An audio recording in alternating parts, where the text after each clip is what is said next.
Biz mahalla yettiligi birgalikda mahallamizda har bir xonadonni obod va farovon yashashligini ta'minlaymiz hamda jinoyatchilikdan va ishsizlikdan xoli hududga aylantiramiz.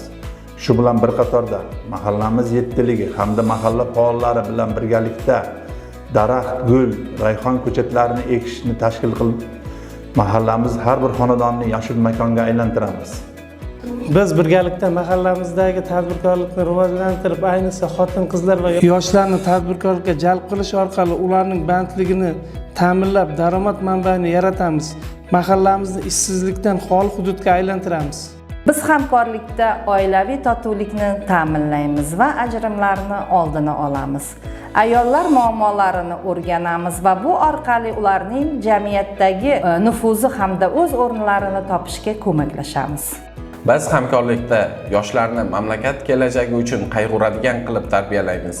3-Renessans poydevorini mamlakatimizda bunyod etishga o'z hissalarini qo'shishlari uchun keng imkoniyatlar yaratamiz.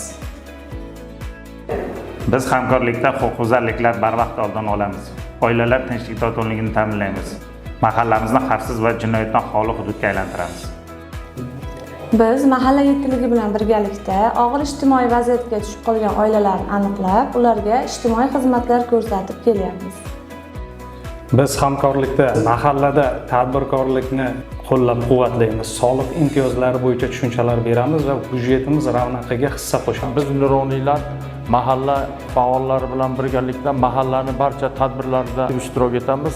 Qolaversa, xonadonlardagi yashil makon loyihalariga juda qattiq e'tibor qilamiz. Biz birgalikda mahallamizda sog'lom turmush tarzini yo'lga qo'yamiz. Biz bir bo'lib xalqimiz hayotini yanada farovon va mazmunli bo'lishini ta'minlaymiz.